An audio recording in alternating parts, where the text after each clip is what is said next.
The old wooden piano bench creaked as 12-year-old Lisa Chen shifted nervously, her small fingers barely reaching the keys properly.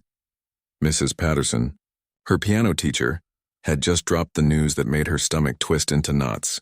There was going to be a spring recital, and every student had to perform. Lisa had only been taking piano lessons for 6 months. 6 months of struggling with simple scales, 6 months of hitting wrong notes, and 6 months of feeling like she was the worst student in the entire music school. While other kids her age had been playing piano since they were 5 or 6, Lisa was just learning where middle C was located. The music school wasn't fancy. It was housed in an old building downtown, with creaky floors and windows that rattled when trucks passed by. But it was filled with the sounds of children practicing, some playing beautiful melodies while others, like Lisa, were still working on basic finger exercises. Every Tuesday and Thursday after school, her mom would drive her there, and Lisa would spend 30 minutes feeling completely out of place. Her parents had enrolled her in piano lessons, hoping it might help with her shyness. Lisa was the kind of kid who preferred sitting in the back of the classroom, who ate lunch alone reading books, and who turned red whenever a teacher called on her. They thought music might give her confidence, help her express herself, maybe even make some friends. But so far it was having the opposite effect. Every lesson felt like torture. Mrs. Patterson was patient, but Lisa could see the slight frown lines forming when she hit yet another wrong note.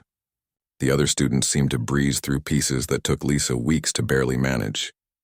During group activities, she felt like everyone was watching her mistakes, judging her slow progress.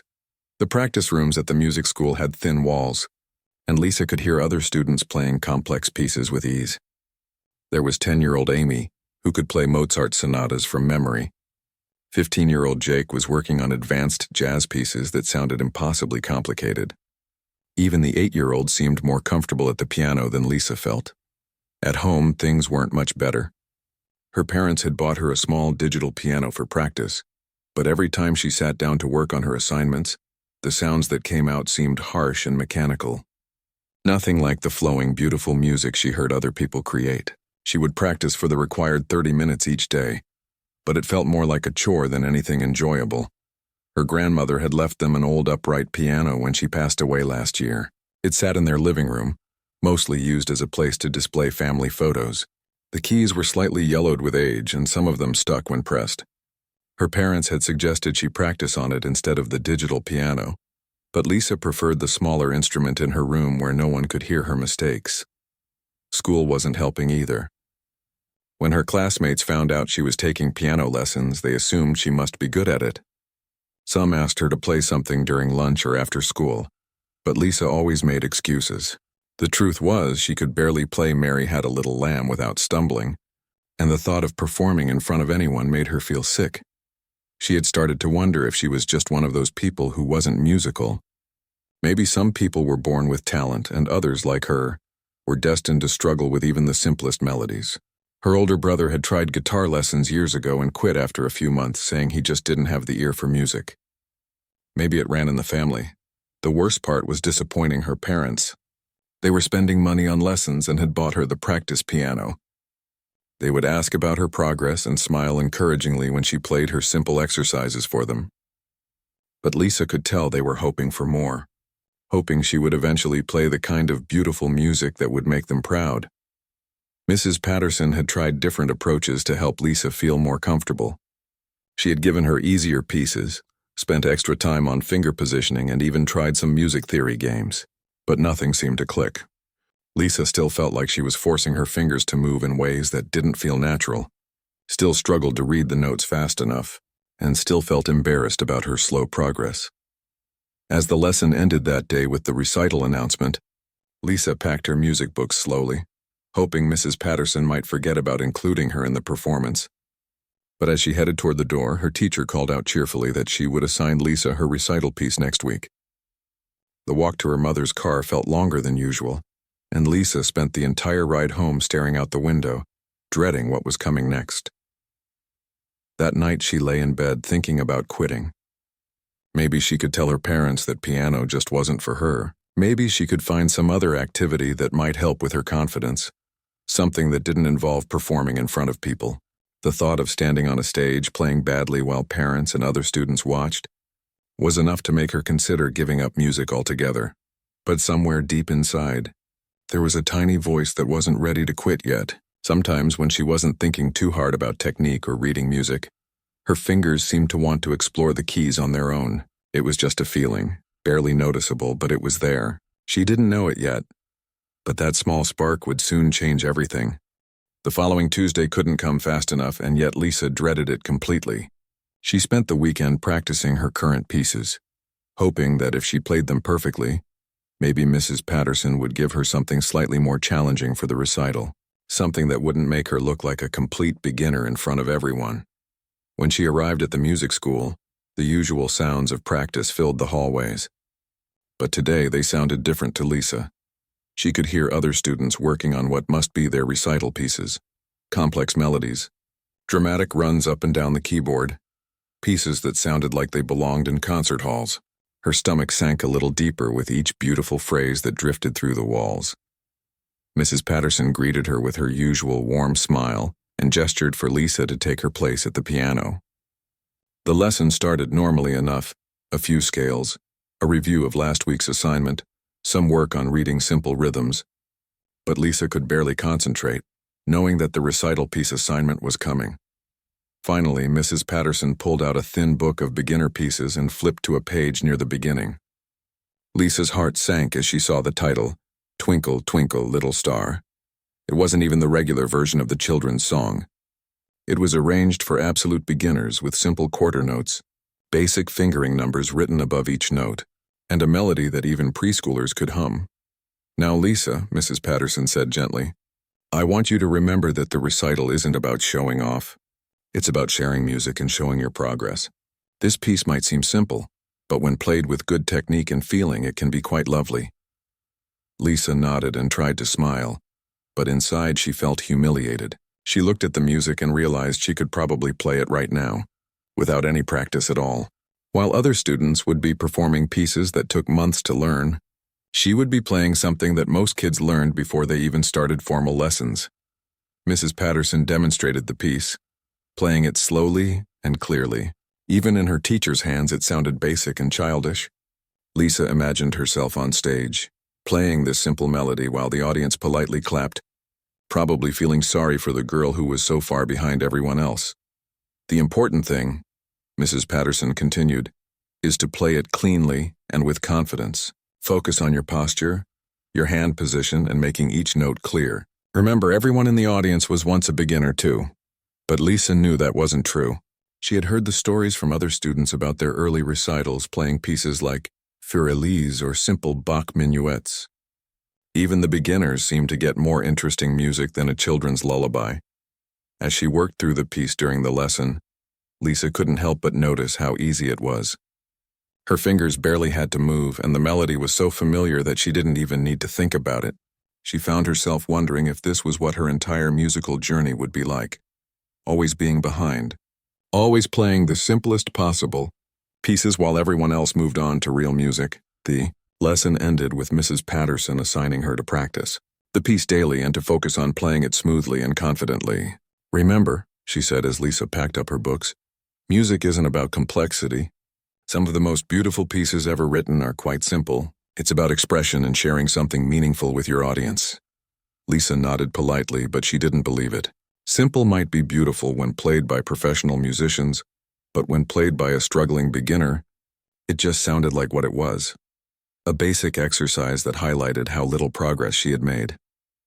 The ride home was quiet. Her mother asked about the lesson, and Lisa mentioned the recital piece without much enthusiasm. Oh, that's a lovely song, her mother said. I remember singing it to you when you were little. That made Lisa feel even worse. Her recital piece was something her mother used to sing as a lullaby. At home, she sat at her practice piano and played through Twinkle, Twinkle, Little Star a few times. It was indeed easy, probably the easiest piece she had ever been assigned.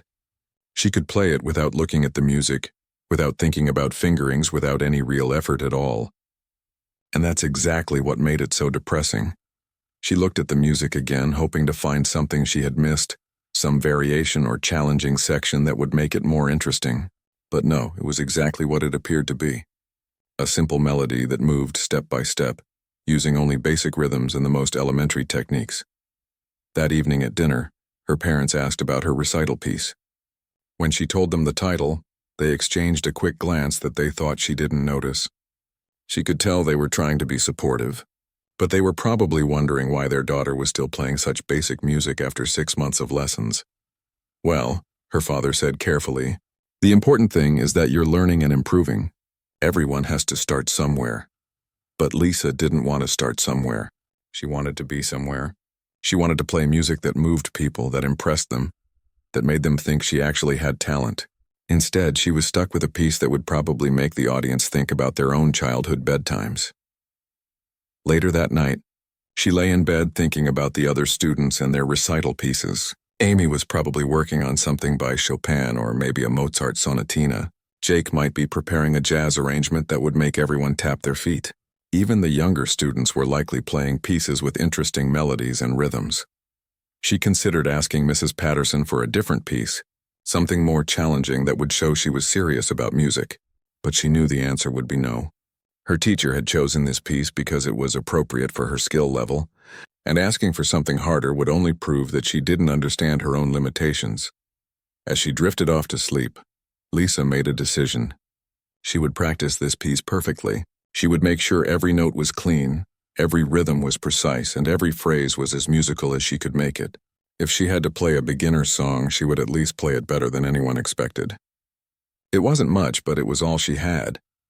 What she didn't know was that this simple piece would become the foundation for something extraordinary. Sometimes the most basic melodies become the canvas for the most surprising artistry. And sometimes the music we think we know the best can surprise us in ways we never imagined.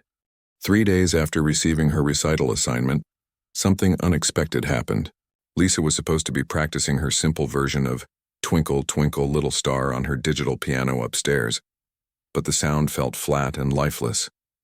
Without really thinking about it, she wandered downstairs to her grandmother's old piano in the living room.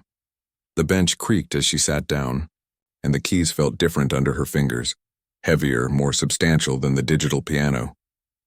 As she played through her assigned piece, something strange happened. The melody that had sounded so childish on her practice piano suddenly had warmth and depth. The old piano's voice seemed to give the simple notes more meaning. She finished playing the piece as written, but her hands didn't want to leave the keys. Almost without thinking, she played the melody again, but this time she let her left hand add a simple harmony. It wasn't anything she had been taught, it just felt right. The combination of the familiar melody with this new accompaniment created something that sounded less like a children's song and more like actual music. Over the next few nights, Lisa found herself drawn back to the old piano. She would wait until her parents were busy with television or reading, then slip downstairs to explore. What started as practicing her recital piece began to turn into something else entirely. She discovered that if she played the melody in different octaves, or changed the rhythm slightly, or added simple chord progressions underneath, the basic tune transformed into something more interesting. She had never learned about chord progressions or harmony in her lessons. Mrs. Patterson focused on reading notes, proper fingering, and basic technique. But somehow, when Lisa sat at her grandmother's piano, her ears seemed to guide her hands toward combinations of notes that sounded good together. She would try different bass notes under the melody, discovering which ones created tension and which ones felt like home. One evening, while her parents were watching a movie in the den, Lisa sat at the piano and began experimenting with the rhythm of her piece. Instead of the steady quarter notes written in the music, she tried playing some notes longer and others shorter. She discovered that by changing the timing, she could make the melody sound sad or playful or mysterious. The same simple tune could express completely different emotions just by altering when the notes were played. The old piano seemed to respond to her touch in ways her digital piano never did. When she pressed the keys gently, the sound was soft and intimate. When she played with more strength, the notes rang out with power and clarity. She began to understand that the piano wasn't just an instrument for playing written notes. It was a way to express feelings and ideas that she couldn't put into words. As the weeks passed, these late-night sessions became the highlight of Lisa's day. She would go through the motions during her regular practice time upstairs, working on the exercises and pieces Mrs. Patterson assigned. But the real learning happened downstairs, alone with the old piano, discovering what music could be when nobody was watching or judging. She started picking up melodies from songs she heard on the radio or from movies. At first, she could only figure out the main melody line, playing it with one finger while she searched for the right notes. But gradually she began to hear how other parts fit together, bass lines that supported the melody, inner voices that filled out the harmony, rhythms that made the music feel alive. Her parents never seemed to notice these sessions. The living room was far enough from the den that the piano sound was just background noise, probably no different from when they watched television or listened to music. Lisa preferred it this way. These moments felt private and personal, like a conversation between her and the instrument that nobody else needed to hear. One night, she was working on a song she had heard in a commercial, a simple, catchy melody that had been stuck in her head all day. As she played it, she found herself changing it, adding notes that weren't in the original, creating variations that sounded like they belonged in the song but made it uniquely hers. She realized she wasn't just copying music anymore, she was creating it. The strangest part was how natural it all felt. During her lessons, every note was a struggle, every new piece a challenge that required careful study and practice. But at the old piano, her hands seemed to know where to go without her having to think about it. She would start with a simple melody and let her fingers explore, discovering harmonies and rhythms that surprised even her. She began to understand music in a way that had nothing to do with reading notes on a page. She could feel when a melody wanted to go up or down, when a harmony needed to change, when a rhythm needed to pause or rush forward. It was like learning a new language, but instead of memorizing vocabulary and grammar rules, she was absorbing it through her fingertips and her ears. Her assigned recital piece became a playground for these experiments. She knew the simple version perfectly by now, could play it in her sleep without making a mistake. But at the old piano, she would use it as a starting point for explorations. She tried playing it in different keys with different accompaniments in different styles. Each variation taught her something new about how music worked. Sometimes she would play for an hour without realizing how much time had passed. Her parents, assuming she was doing homework or reading in her room, never questioned why she was so quiet in the evenings. They had no idea that their shy, struggling piano student was developing into something they couldn't have imagined. The most remarkable thing was that none of this felt difficult. The technical challenges that frustrated her during lessons seemed to disappear when she was exploring on her own. Her fingers moved more freely. Her ear guided her toward pleasing combinations of sounds, and mistakes became opportunities for discovery rather than sources of embarrassment. As the recital date approached, Lisa continued her secret sessions with growing confidence. She had mastered the simple version of her assigned piece weeks ago, but she had also discovered dozens of ways to make it more interesting. The question that began to form in her mind was whether she would have the courage to share any of these discoveries with an audience, or if she would play it safe with the basic version everyone expected. What she didn't realize was that these late-night explorations were developing her musical instincts in ways that years of traditional lessons might never accomplish. She was learning to trust her ear, to express herself through sound, and to understand music as a living, breathing form of communication, rather than just a series of notes to be played correctly. The night before the recital arrived faster than Lisa had expected. All week, she had been telling herself there was still time to prepare, still time to perfect the simple version of her piece, still time to mentally prepare for performing in front of an audience. But suddenly it was Friday evening, and tomorrow she would be on stage. Dinner was unusually quiet that night. Her parents tried to be encouraging, asking if she was ready and telling her they were excited to hear her play. But Lisa could sense their nervousness too. They had never heard her play anything more complex than basic exercises, and they probably weren't sure what to expect from her performance. "Just remember to take your time," her mother said as they cleared the dinner dishes.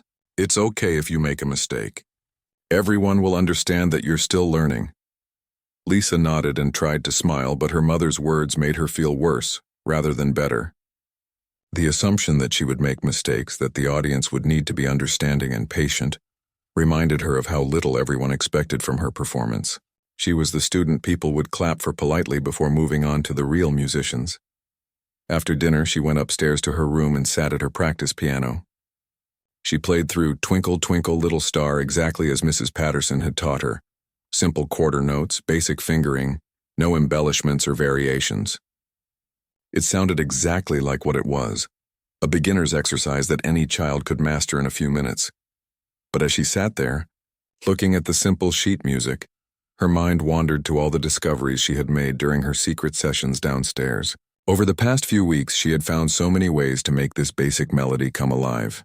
She had discovered how to make it sound mysterious by changing the harmony, how to make it playful by altering the rhythm, how to make it emotional by adding expressive touches that weren't written in any book. The house grew quiet as evening settled in. Her parents were in the den watching television, and her brother was in his room doing homework. Lisa found herself drawn downstairs almost without making a conscious decision. The old piano sat in the darkened living room, illuminated only by the soft light from the kitchen. She sat at the familiar bench and placed her hands on the keys. For a moment, she just sat there, feeling the weight of tomorrow's performance settling on her shoulders. In less than 24 hours, she would be sitting at a different piano, in front of dozens of people, expected to demonstrate what she had learned during her months of study. She began playing her assigned piece, but this time, instead of sticking to the written version, she let her hands remember all the variations she had discovered. The simple melody became the foundation for something much more complex and beautiful. Her left hand found rich harmonies that supported and enhanced the familiar tune, while her right hand added graceful ornaments and expressive touches that made each phrase sing. As she played, Lisa felt something she had never experienced before during her musical studies. The notes weren't just sounds she was producing by pressing keys. They were expressions of something inside her, feelings and ideas that she couldn't communicate any other way. The simple children's song became a conversation between her heart and the instrument, a way of saying things she didn't have words for.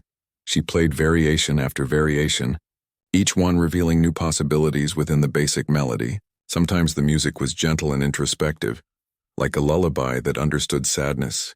Other times it was bright and joyful, celebrating the wonder of childhood. She discovered she could make it sound like a classical piece, a jazz ballad, or even a dramatic movie theme, all while keeping the essential melody recognizable. The most surprising thing was how natural it all felt. Her fingers seemed to know exactly where to go. Her ear guided her toward harmonies that enhanced rather than cluttered the melody, and her instincts told her when to speed up, slow down, or pause for effect. This wasn't the struggle of her usual practice sessions. This was music making itself known through her hands. As she explored these variations, a thought began to form in her mind. What if she didn't play the simple version tomorrow? What if she shared one of these discoveries with the audience? The idea was both thrilling and terrifying. She had never played anything like this for another person, never revealed this side of her musical exploration to anyone, not even Mrs. Patterson. She imagined herself at the recital, beginning with the familiar melody that everyone would recognize, then gradually transforming it into something unexpected and beautiful. She pictured the surprise on people's faces as they realized that the quiet, struggling student they thought they knew was capable of creating something truly musical. But then doubt crept in. What if she made mistakes? What if her nerve failed her in front of an audience? What if people thought she was showing off or trying to be something she wasn't? The safe choice was to stick with the assigned version, play it cleanly and simply, and meet everyone's modest expectations. She continued playing, letting the music help her think through the decision. With each variation, she felt more confident in her musical instincts, more certain that what she was creating had value and beauty. But she also felt the weight of stepping outside the boundaries that had been set for her, of revealing abilities that nobody knew she possessed. The clock in the kitchen chimed 10 o'clock, reminding her that she should probably get some sleep before the big day. But she wasn't ready to stop playing yet. This felt like her last chance to explore freely, to be alone with the music and her discoveries before she had to face the expectations and judgments of an audience. She played one final variation, slower and more contemplative than the others, letting each note ring clearly in the quiet room. As the last sound faded away, she sat in the silence, knowing that tomorrow everything would change. Whether she chose the safe path or the bold one, She would never again be the same struggling beginner who had started lessons 6 months ago. The decision didn't come to her all at once. Instead, it grew gradually as she sat at the piano, feeling the connection between her heart and the music. She realized that all these weeks of secret exploration had been leading to this moment, this choice between hiding her discoveries and sharing them with the world. As she finally closed the piano lid and headed upstairs to bed, Lisa carried with her the memory of everything she had just played. Tomorrow she would have to decide whether to keep that music to herself or let it out into the world. For the first time since starting piano lessons, she felt like she truly had something worth sharing. Saturday afternoon arrived with bright sunshine and a nervous energy that seemed to fill every corner of the house. Lisa woke up earlier than usual, her stomach already fluttering with anticipation. The recital was scheduled for 3 o'clock at the community center, but it felt like the day was moving both too fast and too slowly at the same time. Her mother had laid out her best dress the night before, a simple navy blue outfit that made her look older and more serious.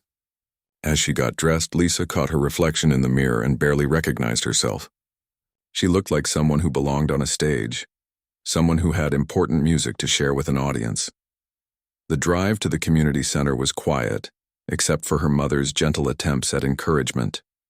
"Just remember to breathe," she said, "and don't worry if you're nervous. A little nervousness means you care about doing well."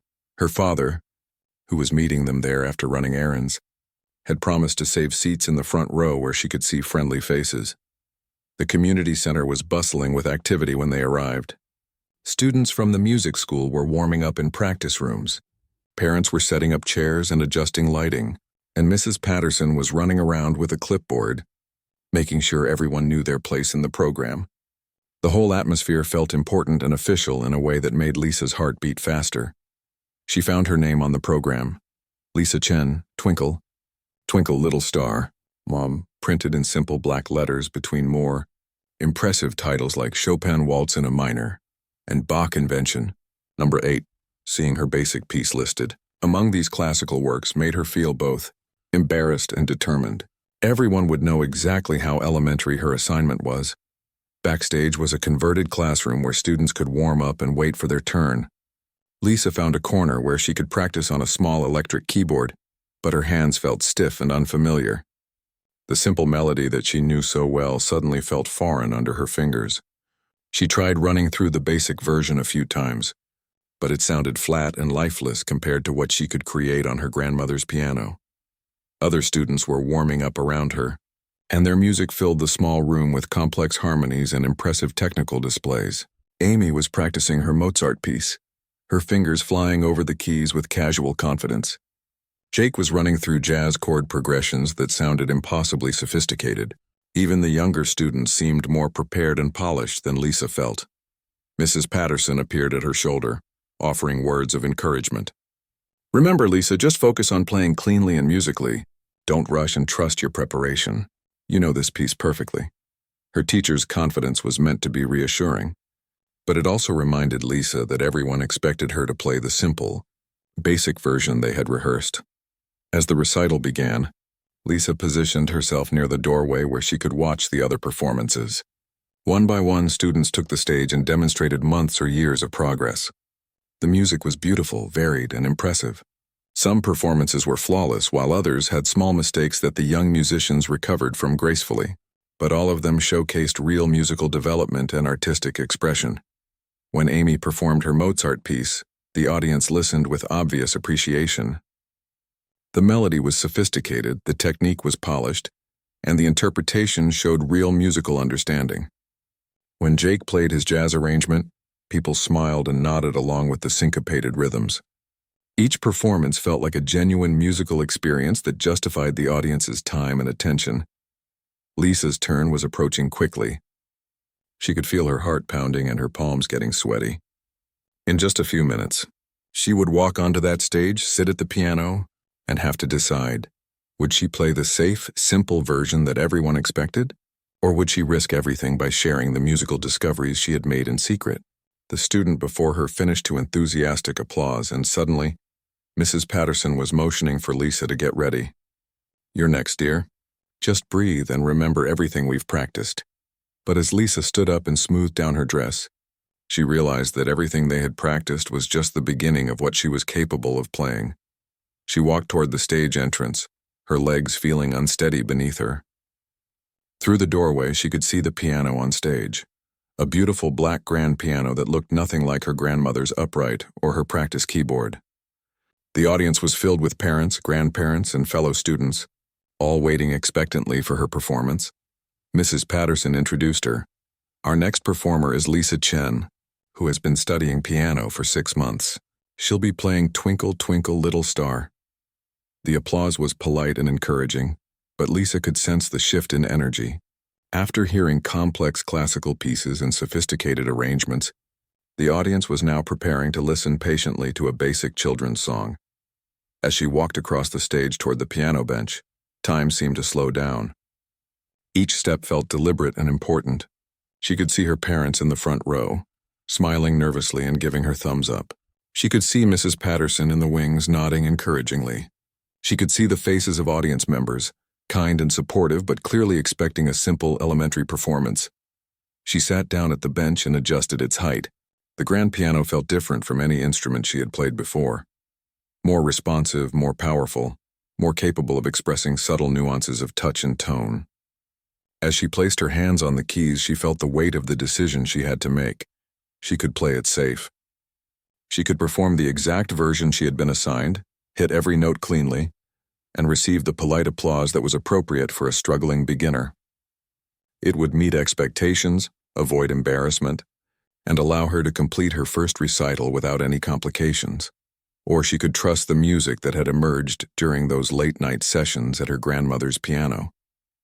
She could share the discoveries she had made, the variations that had surprised even her, the musical instincts that seemed to know things her formal training had never taught her.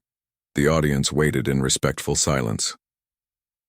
Mrs. Patterson watched from the wings with an encouraging smile. Her parents leaned forward slightly in their seats, ready to support whatever came next.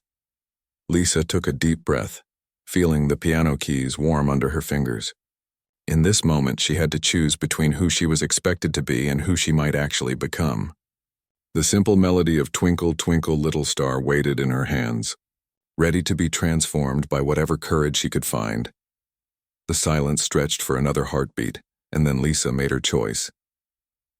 Lisa's fingers found their position on the keys, and for a moment, the entire community center seemed to hold its breath.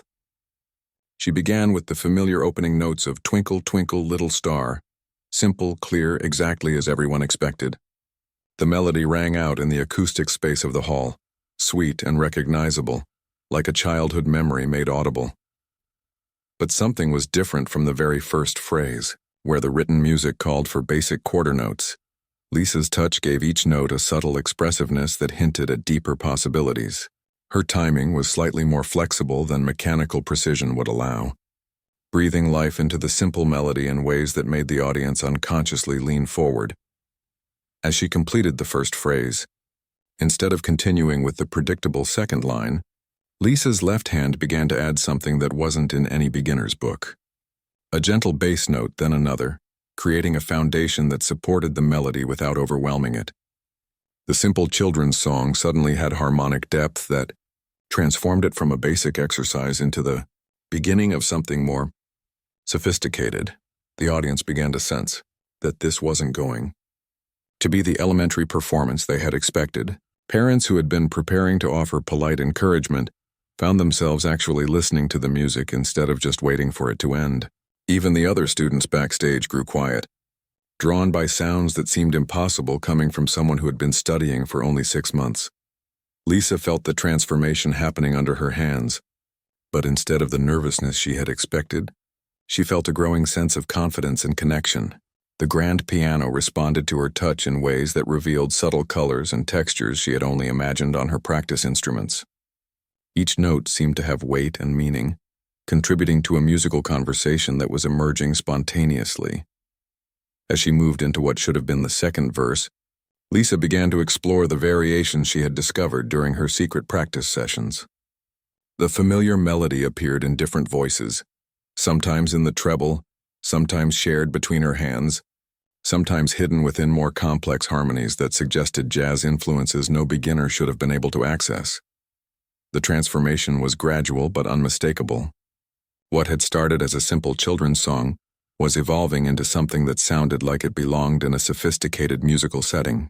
Lisa's right hand began to add ornamental touches, graceful runs between melody notes, subtle rhythmic variations that made the music breathe and flow, harmonic embellishments that suggested years of musical study. Mrs. Patterson, watching from the wings, felt her mouth drop open in disbelief. This was not the student she thought she knew. The young girl who struggled with basic finger exercises was playing with musical understanding and technical facility that seemed to come from nowhere. Every phrase revealed new depths of ability that had somehow remained hidden during months of lessons.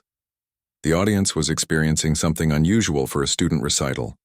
Instead of the patient attention they typically gave to young performers, they found themselves genuinely moved by the music. Lisa's interpretation of the simple melody was touching, something deeper than nostalgia. It was revealing the profound emotions that could exist within even the most basic musical materials. Lisa herself was discovering capabilities she hadn't known she possessed. Playing on the grand piano in front of an audience seemed to unlock musical instincts that had been waiting for exactly this moment to emerge. Her hands moved with confidence and purpose, finding harmonies and rhythmic patterns that surprised even her. It was as if the pressure and excitement of performance had awakened a musical intelligence that had been dormant during practice sessions. The piece began to build toward something that resembled a classical variation set. Lisa played the melody in different styles, sometimes gentle and introspective, sometimes bright and celebratory, sometimes with the kind of sophisticated jazz harmonies that would have challenged advanced students. Each variation maintained the essential character of the original tune while revealing new emotional and technical possibilities. Her parents, sitting in the front row, exchanged glances of amazement and confusion. This was their daughter, the same girl who practiced simple exercises upstairs every evening. But the music coming from the stage seemed to belong to a completely different person. They began to realize that something extraordinary had been developing in secret, something none of them had recognized or understood. The most remarkable aspect of Lisa's performance was how natural and unforced it sounded. Despite the complexity she was adding to the basic melody, everything felt organic and inevitable, as if this was how Twinkle, Twinkle, Little Star was always meant to be played. Her musical choices seemed guided by an instinct for what would enhance, rather than complicate, the essential beauty of the simple tune. As the performance continued, Lisa found herself exploring emotional territories that she had never accessed through music before. The piano became a vehicle for expressing feelings about childhood, wonder, longing, and discovery that she couldn't have articulated in words. The audience could feel these emotions flowing through the familiar melody, transforming their understanding of both the music and the young performer. The technical demands of what she was playing should have been far beyond her abilities, but somehow her hands seemed to know exactly what to do. Years of musical training compressed into moments of pure intuition, as if her brief formal study had awakened natural abilities that had been waiting for the right moment to emerge. As Lisa approached what everyone assumed would be the conclusion of her piece, she began to weave together all the variations she had explored, creating a final statement that combined the simple beauty of the original melody with all the sophisticated harmonic and rhythmic discoveries she had made. The music built to a climax that was both powerful and tender, demonstrating that true artistry has nothing to do with complexity and everything to do with the depth of feeling behind the performance. The final notes rang out in the acoustic space of the community center, sustained by the natural resonance of the grand piano and the breathless attention of an audience that had just witnessed something completely unexpected. As the last echoes faded into silence, Lisa sat at the piano bench, her hands still resting on the keys, hardly believing what had just happened. For a moment that seemed to stretch forever. The room remained absolutely quiet, as if everyone needed time to process what they had just experienced. Then slowly the silence began to break. The silence that followed Lisa's performance stretched through the community center like a held breath. For several heartbeats, nobody moved or spoke. The audience sat frozen in their chairs, still processing what they had just experienced. It was the kind of silence that follows something unexpected and profound. when people need a moment to understand that their assumptions have been completely overturned. Lisa remained at the piano bench, her hands still resting on the keys, unsure of what to do next. She had never experienced this kind of silence after playing. During her lessons, Mrs. Patterson usually responded immediately with corrections or praise. At home, she typically stopped playing and moved on to something else. But this was different, a silence filled with weight and meaning that she didn't quite understand. The first sound came from somewhere in the middle of the audience, a single pair of hands beginning to clap, slowly and deliberately. The applause started soft and tentative, as if the person wasn't quite sure this was the appropriate response. But within seconds, others joined in, and the applause began to build and spread throughout the room. But this wasn't the polite, encouraging clapping that typically followed student performances. This was the kind of applause reserved for musicians who had genuinely moved their audience, who had shared something beautiful and meaningful. The rhythm was different, the intensity was different, and the duration was unlike anything Lisa had ever heard at a student recital. As the applause continued to build, Lisa finally turned to face the audience. What she saw surprised her even more than the sound. People weren't just clapping, they were smiling. Some were shaking their heads in amazement, and several were wiping tears from their eyes. Her own parents looked stunned, their faces showing a mixture of pride, confusion, and wonder that she had never seen before. Mrs. Patterson emerged from the wings, her expression a combination of shock and delight. She had heard hundreds of student performances over the years, but nothing had prepared her for what had just happened. As she walked toward Lisa, still clapping, her smile was broader than Lisa had ever seen it. When she reached the piano, she placed a gentle hand on Lisa's shoulder and leaned down to whisper, "That was absolutely beautiful, dear. I had no idea." The applause seemed to go on forever, much longer than any other performance of the afternoon. Some people in the audience were standing now, offering the kind of recognition typically reserved for professional concerts rather than student recitals. Lisa stood up from the piano bench and offered a small bow, still not quite believing what was happening. As she walked toward the stage exit, people throughout the audience were turning to each other with expressions of amazement. She could hear fragments of conversations. "Did you know she could play like that? How long has she been studying? That was incredible." The buzz of excited discussion filled the room, creating an energy that felt completely different from the polite attention that had characterized the rest of the recital. Backstage, other students greeted Lisa with a mixture of congratulations and curiosity. Amy, who had played her Mozart piece flawlessly, came over with wide eyes. "Lisa, that was amazing. I didn't know you could play like that. Where did you learn to do those things with the harmony?" Even Jake, the older student who typically seemed unimpressed by beginner performances, nodded at her with genuine respect. But it was the adult reactions that truly revealed the impact of what had just happened. As Lisa made her way through the backstage area, parents and teachers who had never paid much attention to her before were stopping to offer praise and ask questions. "Have you been taking lessons somewhere else?" one mother asked. "That didn't sound like 6 months of study," commented another parent, shaking his head in wonder. When Lisa finally found her own parents in the audience area after the recital concluded, their faces told the whole story.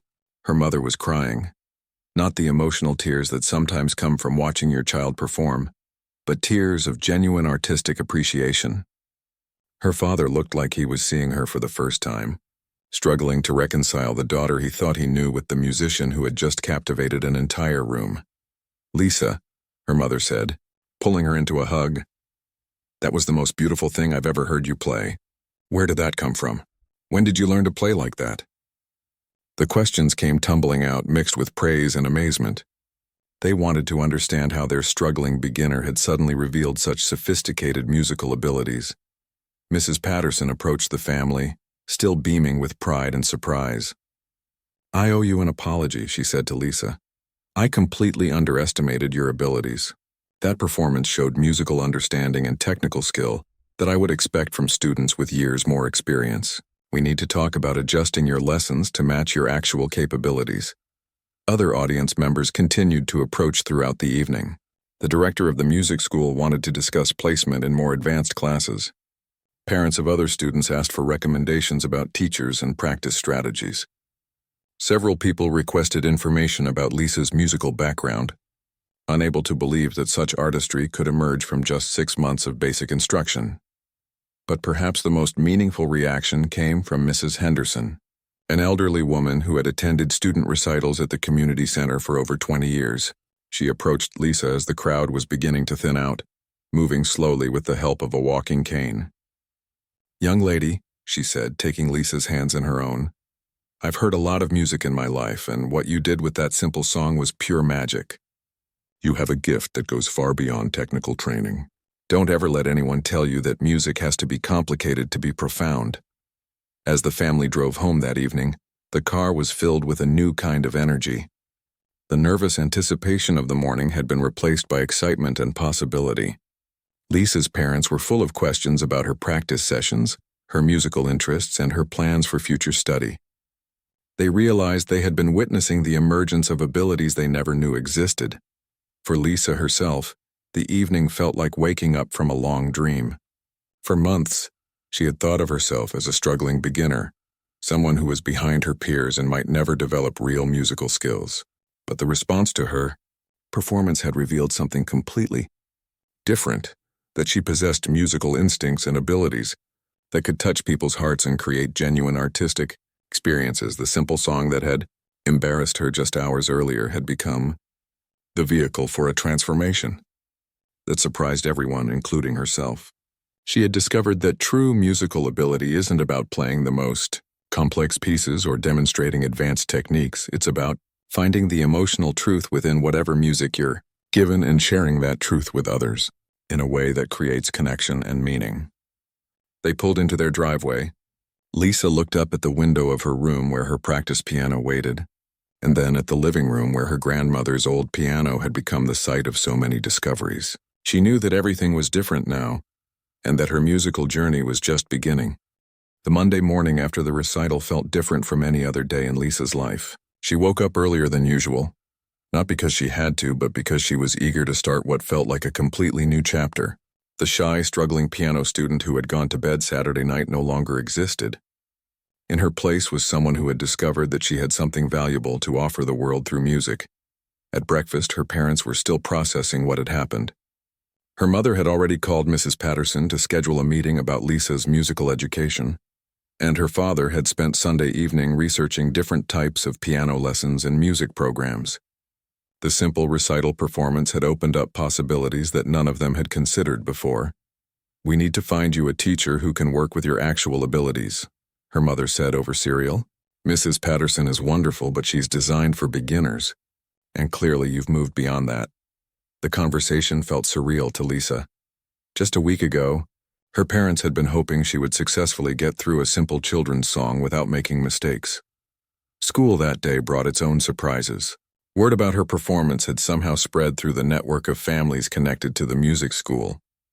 Teachers who had never shown interest in her musical studies asked about her recital. Classmates who hadn't known she played piano wanted to hear about what had happened. The attention was overwhelming but also validating in ways she had never experienced. But the most significant change came Tuesday afternoon when Lisa returned to the music school for what would be her last lesson with Mrs. Patterson. Her teacher greeted her with a mixture of pride and amazement that was still fresh from Saturday's revelation. "Lisa," Mrs. Patterson said as they sat down together, "I've been teaching piano for 15 years, and I've never been so completely surprised by a student. What you played on Saturday showed musical instincts and abilities that can't be taught in any conventional way. We need to find you opportunities that match what you're actually capable of." They spent the lesson time talking rather than playing. Mrs. Patterson wanted to understand how Lisa had developed the skills she had demonstrated. When Lisa described her late-night explorations at her grandmother's piano, her teacher nodded with understanding. "You've been teaching yourself things that most students take years to learn in formal lessons. You have what we call natural musicianship, the ability to understand and express music intuitively." By the end of the week, everything had changed. Mrs. Patterson had arranged for Lisa to meet with Dr. Rodriguez, a piano teacher at the local university, who specialized in working with unusually gifted students. The music school director had suggested that Lisa consider participating in some regional competitions for young musicians. Several parents had asked if Lisa would be willing to perform at other events. The meeting with Dr. Rodriguez took place the following Saturday morning. Lisa was nervous about playing for such an accomplished musician, but Dr. Rodriguez put her at ease immediately. "I heard about your recital performance," he said with a warm smile. "Mrs. Patterson tells me you transformed a simple piece into something quite extraordinary. I'd love to hear you play." Lisa sat at Dr. Rodriguez's beautiful grand piano and began with Twinkle, Twinkle Little Star, not the basic version from her recital assignment, but one of the variations she had never shared with anyone. As she played, she watched Dr. Rodriguez's face for reactions. His expression grew more interested and surprised with each phrase. When she finished, Dr. Rodriguez was quiet for a moment before speaking. "Lisa, what you just played shows musical understanding that usually takes years to develop. You have something that can't be taught, the ability to hear music not just as notes and rhythms, but as emotional expression. I would be honored to work with you if you're interested in taking your musical studies to the next level." The lessons with Dr. Rodriguez were completely different from anything Lisa had experienced before.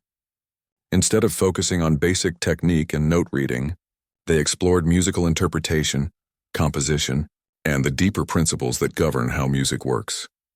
Dr. Rodriguez introduced her to pieces by great composers, but he also encouraged her to continue the kind of creative exploration that had led to her recital breakthrough.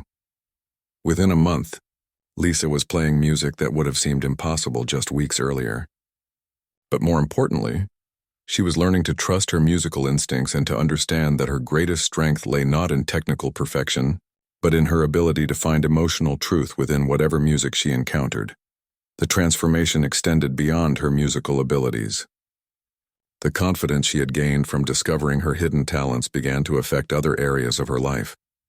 She participated more in class discussions, made new friends who shared her interest in music, and generally became more comfortable with being noticed and appreciated for her abilities.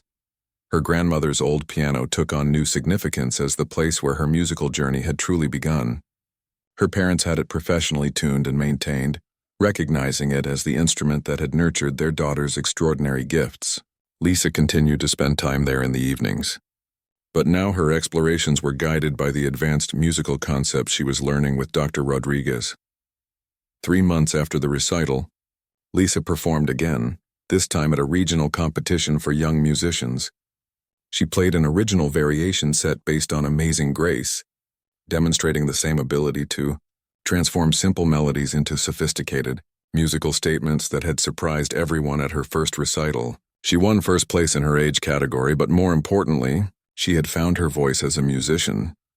The shy girl who had dreaded playing Twinkle Twinkle, Little Star in front of an audience had discovered that she possessed something rare and valuable, the ability to touch people's hearts through music. What had started as an embarrassing assignment had become the foundation for a musical journey that would continue to surprise and delight everyone who heard her play. Mrs. Patterson often told the story of Lisa's transformation to her new students, using it as an example of how musical ability can emerge in unexpected ways and at unexpected times. "Sometimes," she would say, "the most beautiful music comes not from playing complicated pieces perfectly, but from finding the extraordinary within the ordinary." Lisa's story became a reminder that true musical gifts often reveal themselves not through technical perfection or adherence to conventional expectations, but through the courage to trust one's instincts and share authentic musical expression with the world. Her journey from struggling beginner to recognized young artist happened not despite her simple assignment, but because of her willingness to discover what magic could emerge from even the most basic musical materials. Years later, as Lisa continued to develop as a musician, she would always remember that pivotal moment when she chose to trust her musical instincts rather than play it safe. The simple children's song that had once embarrassed her had become the key that unlocked a lifetime of musical discovery and artistic expression, proving that sometimes the most profound transformations begin with the smallest and most unexpected steps.